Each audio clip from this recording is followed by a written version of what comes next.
کیرل کے رہنے والے شہاب جی مکہ تک پیدل جا رہے ہیں حج کرنے کے لیے۔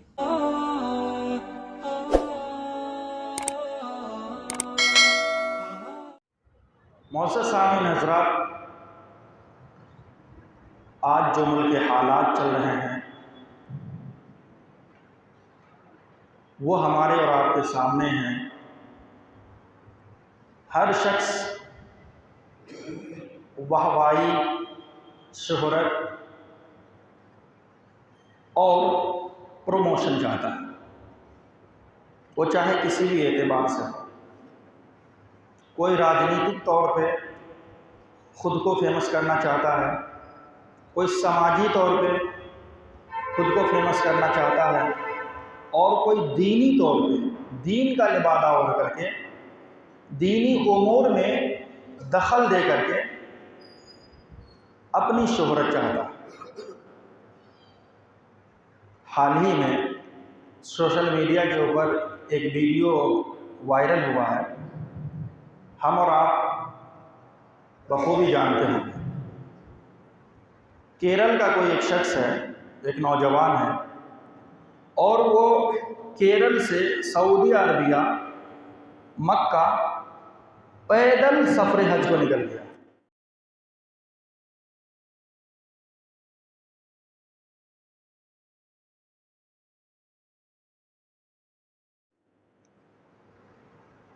بات سمجھنے کی ہے،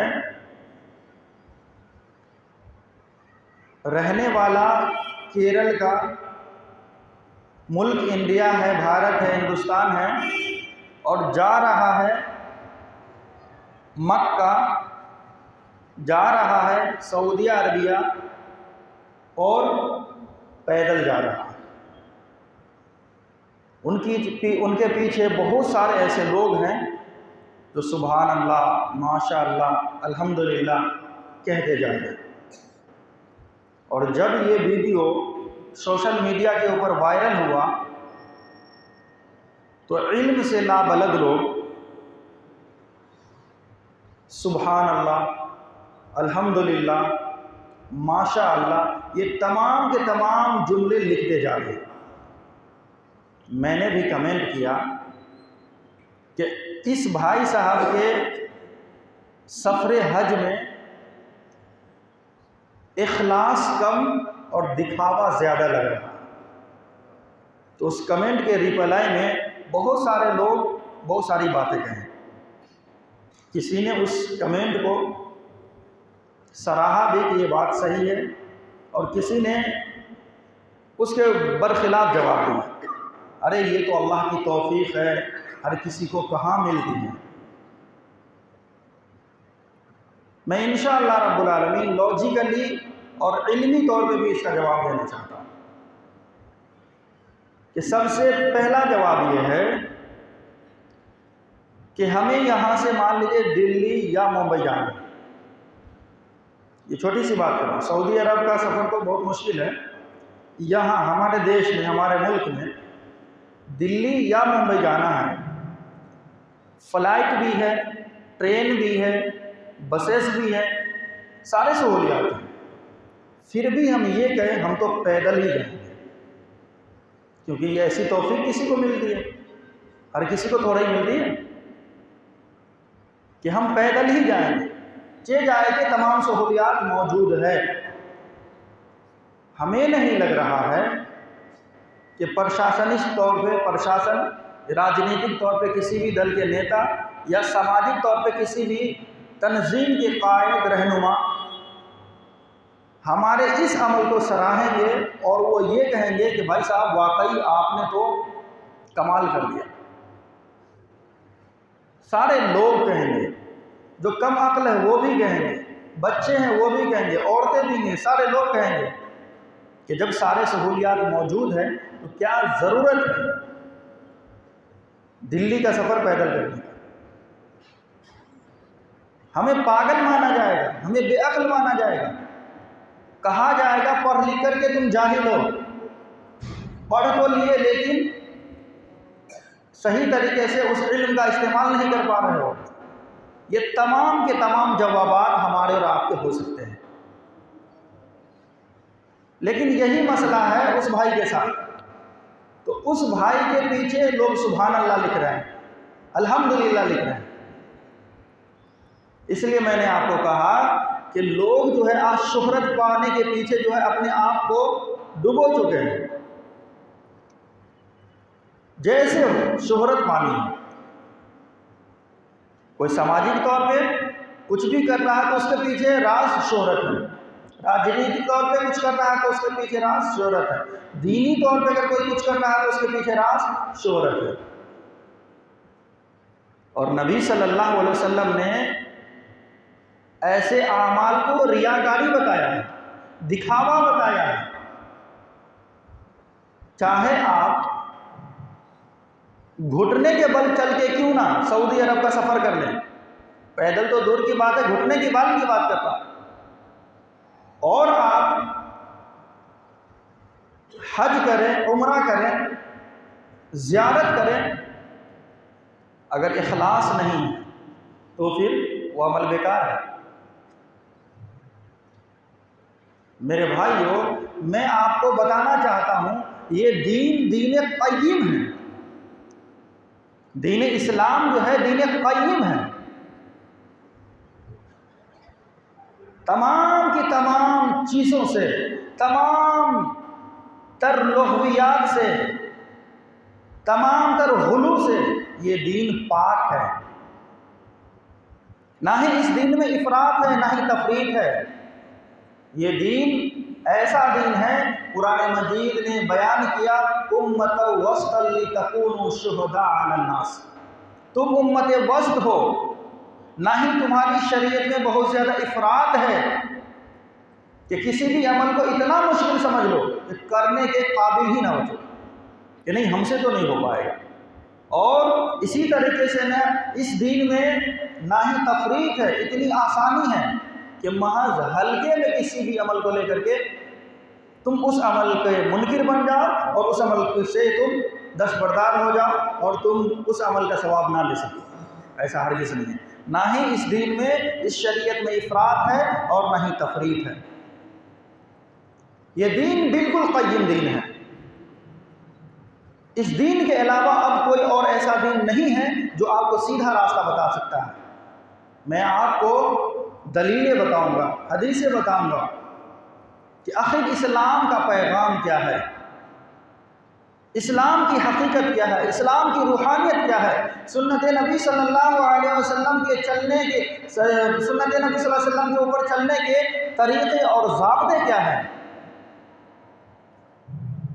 اور معلوم ہے آپ کو اگر یہ فتنہ آج نہیں دبا تو نہ جانے کتنے فتنے اٹھتے جائیں گے۔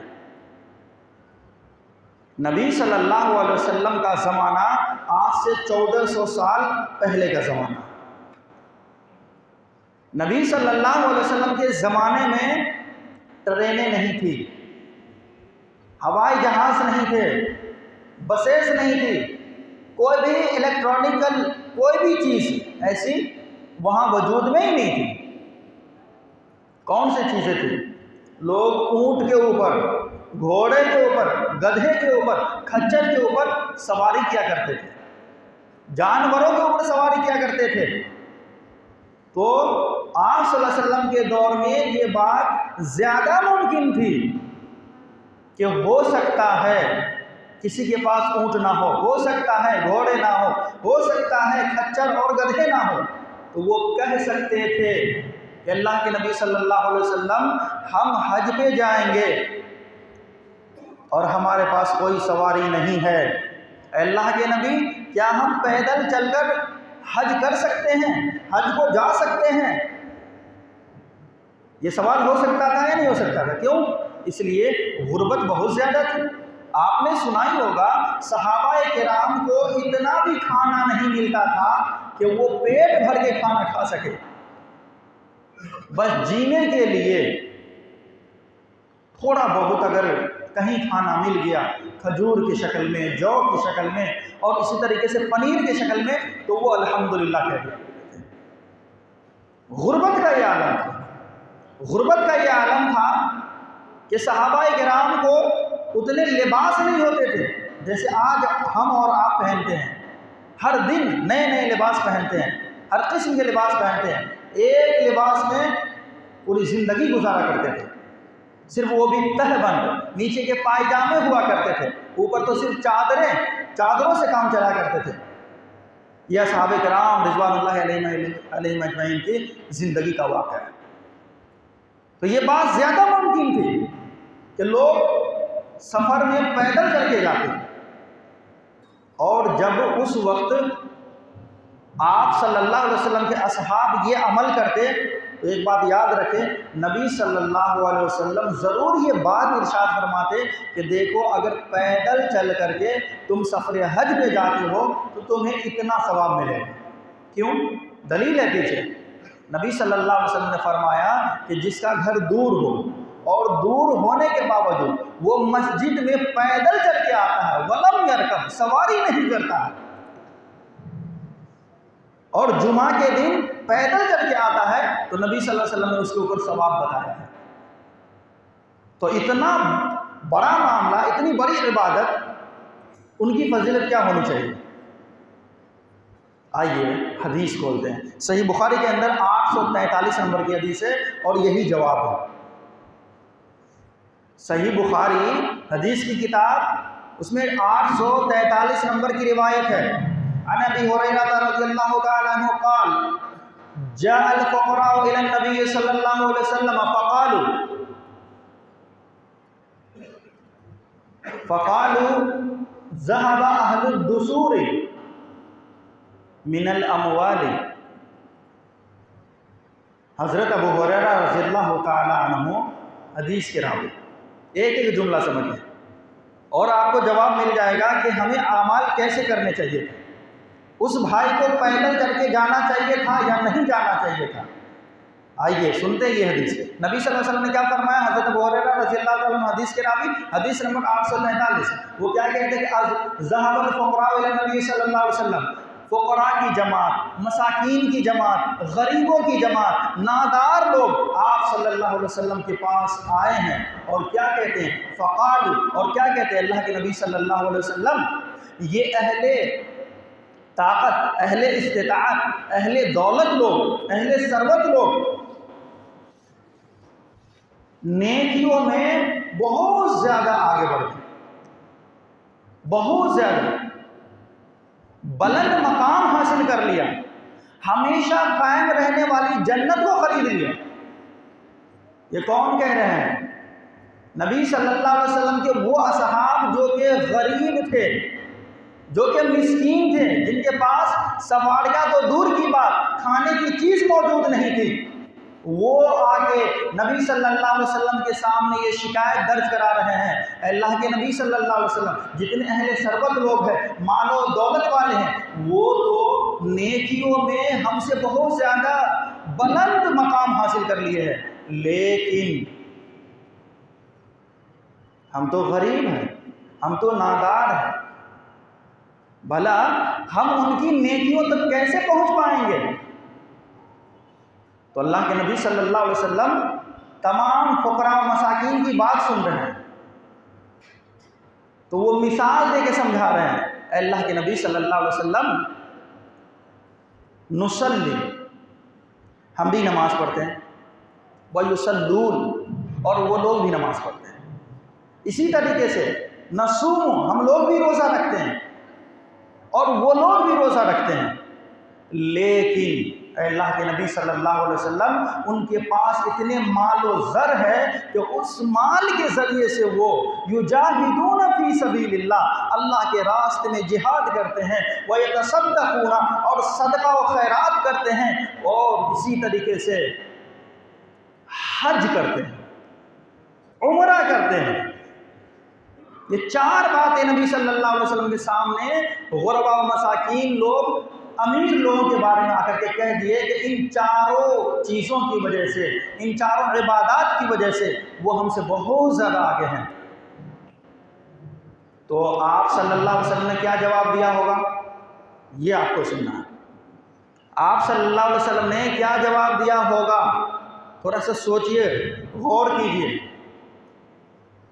ہم اور آپ رہتے، یا ہمارے اور آپ کے دور کے عالم علماء رہتے، تو ضرور یہ فتویٰ دے دیتے، کیونکہ ابھی فتویٰ دینے میں کوئی ٹائم لگتا ہی نہیں، ہر سوال کا جواب ہمارے پاس ہوتا ہے، چاہے ہمیں علم ہو یا نہ ہو۔ بس آپ کی نظر میں ہم برا نہ بنیں، آپ یہ نہ کہہ دو کہ آپ ہے نا جانتے نہیں ہو۔ محض اپنی عزت شہرت کے لیے ہم کچھ بھی جواب آپ کو دیں گے، لیکن دے دیں گے۔ آپ صلی اللہ علیہ وسلم کا کردار کیا ہے، عمل کیا ہے، سنیے۔ آپ صلی اللہ علیہ وسلم کے پاس جب یہ باتیں رکھی گئی ہے، اللہ کے نبی صلی اللہ علیہ وسلم وہ اپنے مال کے ذریعے سے حج بھی کرتے ہیں، عمرہ بھی کرتے ہیں، جہاد بھی کرتے ہیں، اور لوگوں میں صدقہ و خیرات بھی کرتے ہیں۔ اس لیے وہ لوگ ہم سے نیکیوں میں بہت زیادہ آگے ہو گئے ہیں، اور جنات النعیم جو ہے، ہمیشگی والی جنت ہے، نعمتوں والی جنت ہے، جنت الفردوس ہے، انہوں نے اپنے مال کے بدلے میں خرید لیا ہے۔ تو آپ صلی اللہ علیہ وسلم نے کیا جواب دیا؟ سنو، غور سے سنو، الا احدثکم بشیء، تم کو میں کچھ چیزیں ایسی بتاتا ہوں، اگر تم نے ان چیزوں کے اوپر عمل کر لیا، مضبوطی برتی، دائمی کے ساتھ اس عمل کو کیا، تو سنو، پھر تم سے کوئی بھی شخص جو ہے نیکیوں میں آگے نہیں بڑھتا، نیکیوں میں سبقت تم سے آگے کوئی نہیں کر پائے گا، الا یہ کہ وہی عمل جو میں تمہیں بتاؤں گا وہی عمل وہ بھی شروع کر دے۔ تو آپ صلی اللہ علیہ وسلم نے کیا جواب دیا؟ 5 اوقات کی نماز پڑھتے ہو؟ تمام فقراء مساکین نے کہا ہاں ہم پڑھتے ہیں۔ پوائنٹ یاد رکھیے گا، نقطہ یاد رکھیے گا۔ آپ صلی اللہ علیہ وسلم نے کیا فرمایا کہ حج کرنے جانا ہے نا، پیدل جاؤ گے نا، کچھ بھی ہو سکتا تھا، اور وہ اصحاب جا بھی سکتے تھے، لیکن آپ صلی اللہ علیہ وسلم نے جواب دیا الا احدثکم بشیء، اگر میں تمہیں ایسے جواب بتا رہا ہوں، ایسے اعمال بتا رہا ہوں، اگر تم نے اس کو مضبوطی سے کیا تو سن لو، تم سے کوئی بھی شخص آگے نیکیوں میں نہیں بڑھ پائے گا۔ کرنا کیا ہے؟ پیسے لگانے ہیں؟ نہیں۔ ٹائم ضائع و برباد کرنا ہے؟ نہیں۔ جہاد میں آ کر کے گردنیں کٹانی ہے؟ یہ بھی نہیں۔ کرنا کیا ہے؟ آپ صلی اللہ علیہ وسلم نے فرمایا 5 اوقات کی نماز پڑھتے ہو تو فرض نمازوں کے بعد 33 مرتبہ سبحان اللہ، 33 مرتبہ الحمدللہ، اور اللہ اکبر کہہ لینا۔ اب صحابہ کہتے ہیں کہ جب یہ حدیث جو ہے، یہ جملہ آپ صلی اللہ علیہ وسلم نے جب ارشاد فرمایا تو عام اصحاب میں اختلاف برپا ہو گیا۔ کیسے؟ کیونکہ تسبیح جو ہے اس میں کیا ہے، 33 مرتبہ سبحان اللہ، 33 مرتبہ الحمدللہ، اور 33 مرتبہ اللہ اکبر، یہ 99 مرتبہ ہو گئے، اور 1 مرتبہ کہنا لا الہ الا اللہ وحدہ لا شریک لہ لہ الملک وله الحمد وهو علی کل شیء قدیر۔ آپ صلی اللہ علیہ وسلم نے یہ جملہ ارشاد نہیں فرمایا۔ تو بعض اصحاب نے کہا کہ 34 مرتبہ اللہ کے نبی صلی اللہ علیہ وسلم نے فرمایا کہ تم اللہ اکبر کہہ لینا۔ بہرحال تسبیح گن لینا، بس اتنا عمل ہے۔ کیا پیدل جانے کی کوئی ضرورت نہیں ہے، لوگوں کی بہوائی لوٹنے کی کوئی ضرورت نہیں ہے، پرشاسن کی مدد لینے کی کوئی ضرورت نہیں ہے، پاسپورٹ بنانے کی کوئی ضرورت نہیں ہے۔ کرنا کیا ہے؟ 5 اوقات کی نماز پڑھنا ہے۔ میں پوچھنا چاہتا ہوں کہ وہ بھائی جو جا رہے ہیں ان کے چہرے پہ داڑھی نہیں ہے، اسلامی لباس میں ملبوس نہیں ہے، اخلاق و کردار تو ایسے ہی مطلب ہے نا نہیں ہوں گے، گھر میں اسلام صحیح سے نہیں ہوگا، سنت نبی صلی اللہ علیہ وسلم کے اوپر کبھی نماز نہیں پڑھتے ہوں گے، بھلا اس کا جواب اب آپ لوگ دیجیے۔ بھلا بتیں ہم کیسے فیصلہ کر لیں کہ ان کے اندر اخلاص موجود ہے؟ اللہ ایسے حجوں کو قبول کرے گا؟ تو آپ صلی اللہ علیہ وسلم نے کیا جواب دیا کہ دیکھو پیدل چل کر جانے کی کوئی ضرورت نہیں ہے۔ کیوں؟ اس لیے کہ اسلام جو ہے آسانی والا دین ہے۔ قرآن مجید کے اندر ارشاد ہے لوگوں آسانی پیدا کرو، لوگوں مشکلوں سے بچو۔ نبی صلی اللہ علیہ وسلم نے خود فرمایا یسروا ولا تعسروا بشروا ولا تنفروا، لوگوں کو آسانیاں بتاؤ، آسانی والے راستے بتاؤ، بہترین راستے بتاؤ، صراط مستقیم بتاؤ، ولا تعسروا، اور کسی بھی مسئلے کو مشکل بنا کر کے پیش مت کرو۔ یہ مشکل نہیں تو کیا ہے؟ اور میرے بھائیو، وہ بھائی جو حج کرنے جا رہے ہیں وہ اس کے پیچھے بھی کسی عالم کا فتویٰ ہوگا، اس کے پیچھے بھی کسی مفتی صاحب کا، قاری صاحب کا، امام صاحب کا فتویٰ ہوگا، تب وہ چل گئے نا۔ لوگ آج جو ہے قربانی بھی کرے، ذبح بھی کرے تو بغیر عالم کے پوچھے نہیں کرتے ہیں. تو اتنا بڑا معاملہ ہے، ہاں اتنا بڑا لمبا سفر چل کے جا رہے ہیں تو عالم سے تو پوچھے ہوں گے. تو نبی نے کیا فرمایا؟ یسروا ولا تعسروا. دیکھو کسی بھی عمل کو مشکل مت بناؤ. بشروا، لوگوں کو بشارتیں سناؤ، جنت کی خوشخبریاں سناؤ، جنت کے فضائل سناؤ. ولا تنفروا، اور دین سے، تقوی سے، سنت محمدی صلی اللہ علیہ وسلم سے لوگوں کو متنفر نہ کرو، لوگوں کو بھڑکاؤ مت. یہ نبی صلی اللہ علیہ وسلم کا فرمان ہے میرے بھائیو. اب ہمیں اور آپ کو یہ دیکھنا ہے کہ ہم کون سے دین کے اوپر عمل کرتے ہیں. نبی صلی اللہ علیہ وسلم نے جو بتایا اور آپ اصحاب رضی اللہ عنہ نے جس دین کے اوپر چل کر کے اللہ کو راضی کیا، جنت کو خریدا، وہ عمل کرنا ہے، یا پھر آج اور کل کے یہ پیسے کے اوپر بکاؤ مولویوں کی باتیں اور ان کے فتاوے کے اوپر عمل کرنا ہے. یہ ہمارے اور آپ کے اوپر ہے. دلیل سناتا ہوں کہ اسلام کیا ہوتا ہے. دلیل ہے، حدیث ہے کہ کیا نبی صلی اللہ علیہ وسلم نے کسی کو ایسی تعلیم دی یا نہیں دی. حضرت عمر ابن خطاب رضی اللہ تعالیٰ عنہ یہ جلیل القدر صحابی ہے، دوسرے خلیفہ ثانی ہیں یہ، اور آپ کے دور میں جتنا اسلام پھلا پھولا وہ تاریخ گواہ ہے. بہت فضیلت کے حامل صاحب ہیں. اور وہ کیا بیان کرتے ہیں؟ عن عمر بن الخطاب رضی اللہ عنہ قال بینما نحن جلوس عند رسول اللہ صلی اللہ علیہ وسلم. وہ بیان کرتے حدیث سنیے. یہ حدیث جبریل کہلاتی ہے اور حدیث جبریل کے نام سے حدیث کی کتابوں میں مشہور ہے. وہ کیا کہتے ہیں کہ سنیے. حضرت عمر بن خطاب رضی اللہ تعالیٰ عنہ کہتے ہیں کہ بینما نحن جلوس عند رسول اللہ صلی اللہ علیہ وسلم، ہم اللہ کے نبی صلی اللہ علیہ وسلم کے پاس بیٹھے ہوئے تھے. اسی اثنا میں اذ طلع علینا رجل، ایک شخص نمودار ہوا، ایک شخص نمودار ہوا، آیا. وہ شخص کیسا تھا؟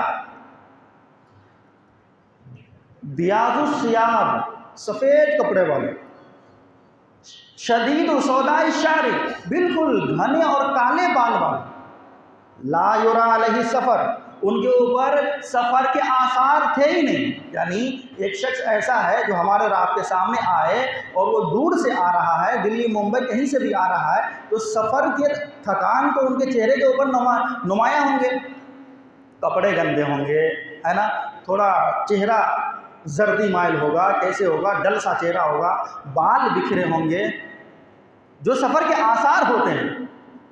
وہ شخص جو آیا حضرت عمر رضی اللہ تعالیٰ عنہ کی محفل میں، اصحاب کے محفل میں، تو ان کے اوپر کوئی ایسے اثر معلوم نہیں ہوتے تھے. اور حضرت عمر رضی اللہ عنہ نے فرمایا کہ وَلَا يَعْرِفُهُ أَحَدٌ مِّنَّا، اور ہم میں سے کسی بھی شخص کی پہچان اس سے نہیں، کوئی بھی شخص اس کو پہچانتا نہیں تھا، کسی کا دوست احباب نہیں تھا، ریلیشن کسی سے ان کی نہیں تھی. ہوتا ہے نا بھائی کہ ہم اور آپ یہاں بیٹھے ہیں تو ہمارے دوست و احباب یہاں آئے ہوں گے، ہمارے جاننے پہچاننے والے آئے ہوں گے، لیکن جو شخص آ رہا ہے اصحاب کی محفل میں تو وہ شخص جو ہے کسی کا رشتہ دار، کسی کا دوست و احباب نہیں تھا. ولا يعرف احد منا، ہم میں سے کوئی بھی شخص کو نہیں پہچانتا تھا. حتی جلس الی النبی صلی اللہ علیہ وسلم، یہاں تک کہ وہ شخص نبی صلی اللہ علیہ وسلم کے پاس آ گیا. اگر ہم میں سے اگر کوئی آئے یا آتے اس وقت اسی محفل میں کوئی آئے تو وہاں بیٹھیں گے، جہاں جگہ ملے گی وہاں بیٹھیں گے، ہمارے پاس آ کے کھڑے نہیں ہو جائیں گے. اور انہوں نے کیا کیا؟ نبی صلی اللہ علیہ وسلم کے پاس جا کر کے بیٹھا. کیسے بیٹھا؟ آپ صلی اللہ علیہ وسلم کے بارے میں حضرت عمر رضی اللہ تعالیٰ عنہ بیان کرتے ہیں فَأَسْنَدَ رُكْبَتَيْهِ إِلَىٰ رُكْبَتَيْهِ، آپ صلی اللہ علیہ وسلم کے گھٹنے سے اپنے گھٹنے کو ملا کر کے بیٹھا. وَوَضَعَ كَفَّيْهِ عَلَىٰ فَخِذَيْهِ، اور اپنے یہ جو کف ہے، ہتھیلی ہے، آپ صلی اللہ علیہ وسلم کے اس ران کے اوپر رکھ دیا. اور کیا کہتے ہیں؟ اخبرنی یا محمد اخبرنی عن الاسلام. اور کیا کہتے ہیں؟ اے نبی صلی اللہ علیہ وسلم، اے محمد صلی اللہ علیہ وسلم، آپ مجھے بتائیے اسلام کیا ہے. دیکھیے اسلام کیا ہے، یہ اسلام ہے. ہمارے اور آپ کے عالم کو بتا رہے ہیں وہ اسلام ہرگز نہیں ہے.